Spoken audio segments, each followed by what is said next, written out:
আসসালামু আলাইকুম রহমতুল্লাহ। এই ভিডিওটি তৈরি করছি নবম শ্রেণীর প্রিয় শিক্ষার্থীদের জন্য। নবম শ্রেণীর ষান্মাসিক মূল্যায়ন 2024 বিষয় ইসলাম শিক্ষা। ইসলাম শিক্ষার বিষয়ে তোমাদের পরীক্ষাটি অনুষ্ঠিত হবে 15/7/2024 তারিখে, ঠিক আছে। আরেকটি কথা, 13 তারিখে তোমাদের হচ্ছে কোনো পরীক্ষা নেই। এই 13 তারিখের পরীক্ষা কিন্তু তোমাদের আগামী মাসের 3 তারিখে হবে। এই পরীক্ষাটা কিন্তু পিছিয়ে দেওয়া হয়েছে 13 তারিখের যে পরীক্ষাগুলো ছিল, ঠিক আছে। তো তোমাদের হচ্ছে নেক্সট পরীক্ষা হচ্ছে 15 তারিখ। তো মূল্যায়ন প্রশ্ন উত্তর 2। তো তোমাদের জন্য কিছু একক কাজ এবং দলগত কাজ রেখেছি ইসলাম শিক্ষা বিষয়ে। তো চলো শুরু করা যাক। আরেকটি কথা, আমাদের যে প্লে লিস্ট আছে চ্যানেলে, সেখান থেকে কিন্তু তোমাদের যে সাবজেক্টগুলো হচ্ছে প্রত্যেকটা বিষয়ে মূল্যায়ন প্রশ্ন এবং উত্তর দেওয়া হয়।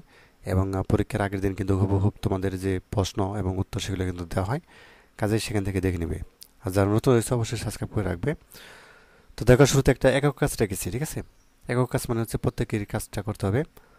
তো পরকালে জান্নাত লাভের জন্য আল্লাহর ইবাদতের সাথে আমাদের নৈতিক চরিত্রের যেসব দিক উন্নয়ন করা অত্যাবশ্যক আলোচনা করো, ঠিক আছে। তো চলো আলোচনা করা যাক। উত্তর: মানুষের স্বভাব, চরিত্র, মেজাজ, মর্জি, আচরণ বোঝানোর জন্য আরবিতে আখলাক শব্দটি ব্যবহার করা হয়ে থাকে। দয়া, ক্ষমা, ধৈর্য, বিনয়, সততা, সুন্দর আচরণ মানব চরিত্রের অন্যতম বৈশিষ্ট্য। তাই বলা হয়, তাই উত্তম চরিত্রবাণী উত্তম ইমানদার। আখলাক 3 প্রকার: আখলাকে হাসানা, কেউ জুলুম করলে সমপরিমাণ বদলা নেওয়া। 2, আখলাকে কারিমা, জুলুম করলে তা মাফ করে দেওয়া। এবং আখলাকে আমিনা, অর্থাৎ জালেমের জুলুম মাফ করে দেওয়া। মাফ করে দেওয়ার পর তার প্রতি এহসান বা উপকার করা। উত্তম চরিত্রবান ব্যক্তি আল্লাহর সন্তুষ্ট পাওয়ার জন্য রাগ সংবরণ করে ফেলে এবং সৎ মানুষের সঙ্গে বন্ধুত্ব স্থাপন করে। মানুষের সঙ্গে কটুবাক্য ব্যবহার করে না। একবার আসাস ইবনে কাইস নামে এক গোত্রপতি ইসলাম ধর্ম গ্রহণ করলেন। রাসূল সাল্লাল্লাহু আলাইহি ওয়াসাল্লাম তার প্রশংসা করে বললেন, আসাস, তোমার মধ্যে 2টি চরিত্র আছে যা আল্লাহ ভালোবাসেন। প্রথমত, তুমি রাগ নিয়ন্ত্রণ করতে পারো। দ্বিতীয়ত, তুমি কোনো কিছু করার আগে ভেবেচিন্তে কাজটি করো। আসাস ইবনুল কায়েস তখন প্রশ্ন করলেন, আল্লাহর রাসূল, এই 2টি চরিত্র কি আমি নিজ দক্ষতায় অর্জন করেছি, নাকি আল্লাহ এগুলো আমার মধ্যে দিয়ে দিয়েছেন? রাসূল সাল্লাম বললেন, না, আল্লাহ তোমাকে এগুলো দান করেছেন। তো আসাস বললেন, সব প্রশংসা সেই সত্তা যিনি আমাকে 2টি গুণ প্রদান করেছেন, যা আল্লাহ এবং তার রাসূল ভালোবাসেন। রাসূল সাল্লাল্লাহু আলাইহি ওয়াসাল্লাম বলেছেন, সবচেয়ে বেশি সেই জিনিসটির জন্য মানুষ জান্নাতে প্রবেশ করবে, তা হলো উত্তম চরিত্র। মুসনাদে আহমদ গ্রন্থে আছে যে রাসূল সাল্লাল্লাহু আলাইহি ওয়াসাল্লাম বলেছেন, আল্লাহ তোমাদের মধ্যে চারিত্রিক বৈশিষ্ট্য বন্টন করেছেন, যেভাবে তিনি বন্টন করেছেন তোমাদের রিজিক, ঠিক আছে। তো এটি হচ্ছে আমাদের প্রথম প্রশ্ন, অর্থাৎ প্রথম যে প্রশ্নের উত্তর সেটি। তো এরপরে হচ্ছে আমরা একটা দলগত কাজ রেখেছি। তো দলগত কাজটা কোনটি? প্রশ্ন: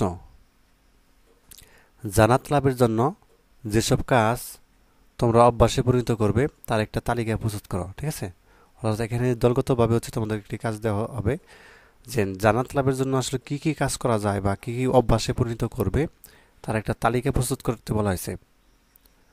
যেমন 1, মুখ ও গোপন অঙ্গের হেফাজত করা। 2, হজ ফরজ হলে হজ পালন করা। 3, অশ্লীল কথা না বলা। 4, মিথ্যা কথা না বলা। 5, জিনা ব্যভিচার না করা। 6, কাউকে গালি না দেওয়া। 7, কারো সম্পদ ভক্ষণ না করা। 8, নিয়মিত সালাত আদায় করা। 9, সিয়াম পালন করা। 10, শিরক না করা, ঠিক আছে। তো এখানে আমরা 10টা লিখেছি, তুমি চাইলে আরও কম বেশি লিখতে পারো, ঠিক আছে, আরও বেশি লিখতে পারো। তো এটি হচ্ছে জান্নাত লাভের জন্য যেসব কাজ তোমরা অভ্যাসে পরিণত করবে তার একটা তালিকা প্রস্তুত করা হলো, ঠিক আছে। তো যা হোক, তারপরে তোমাদের জন্য আরেকটি দলগত কাজ রেখেছি সর্বশেষ, সেটি হচ্ছে যে প্রশ্ন: আখিরাত দিবসে কল্যাণ লাভের জন্য আমরা যেসব কাজ নিয়মিত চর্চা করব, কি কি করব দেখো। উত্তর: দুনিয়ার এর সামান্য জীবনের পর আছে অনন্তকালের জীবন, যার নাম আখিরাত। তো পরকালে মুক্তি এবং দুনিয়াতে শান্তি, আচ্ছা সুখ শান্তি চাওয়া সকলের, তবে আখিরাতে সেই শান্তি লাভ করা সফল হবেন সেই সম্পর্কে কোরআন হাদিসে ধারণা পাওয়া যায়। আল্লাহ তাআলা কোরআন কারিমের সফলতা লাভের বিষয়গুলো বারবার তুলে ধরেছেন। দেখো, ১. অদৃশ্যের প্রতি বিশ্বাস। পঞ্চ ইন্দ্রিয় ও মেধাশক্তির দ্বারা যা জানা সম্ভব নয় তা রাসূল সাল্লাল্লাহু আলাইহি ওয়াসাল্লাম ডাকে সাড়া দিয়ে তা বিশ্বাস করা। তো যেসব বিষয় মানুষের কাছে অদৃশ্যমান, যেমন আল্লাহ, রাসূলের রিসালাত, পুনরুত্থান, জান্নাত, জাহান্নাম, ঠিক আছে, এগুলোর প্রতি বিশ্বাস রাখা। ২. নামাজ প্রতিষ্ঠা করা।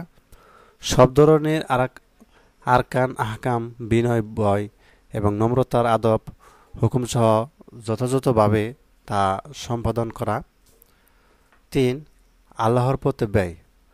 আল্লাহ তাআলা মানুষকে প্রকাশ্যে অপ্রকাশ্যে যত নিয়ামত দান করেছেন তা আল্লাহর দ্বীনের ইসলামের জন্য সত্যের পথে ব্যয় করা এবং আল্লাহর নাফরমানি ও গর্হিত কাজে ব্যয় না করা, অর্থাৎ আল্লাহর পথে ফরজ, ওয়াজিব ও নফল দান সাদকা করা বোঝানো হয়েছে। ৪. কোরআনের প্রতি বিশ্বাস করা। কোরআনের পূর্ববর্তী যে সব আসমানি কিতাব পৃথিবীতে এসেছে শুধু সেগুলোর প্রতি বিশ্বাস করে কোরআন অবিশ্বাস করা যাবে না, বরং কোরআনের প্রতি বিশ্বাস স্থাপন করা। ঠিক আছে, তো যা হোক, এই ছিল তোমাদের হচ্ছে যে ষান্মাসিক মূল্যায়নের ইসলাম শিক্ষা বিষয়ের যে নমুনা প্রশ্ন। ঠিক আছে, তো এগুলো খুবই গুরুত্বপূর্ণ, অবশ্যই শিখবা। তো ধন্যবাদ সবাইকে ভিডিওটি দেখার জন্য। আল্লাহ হাফেজ।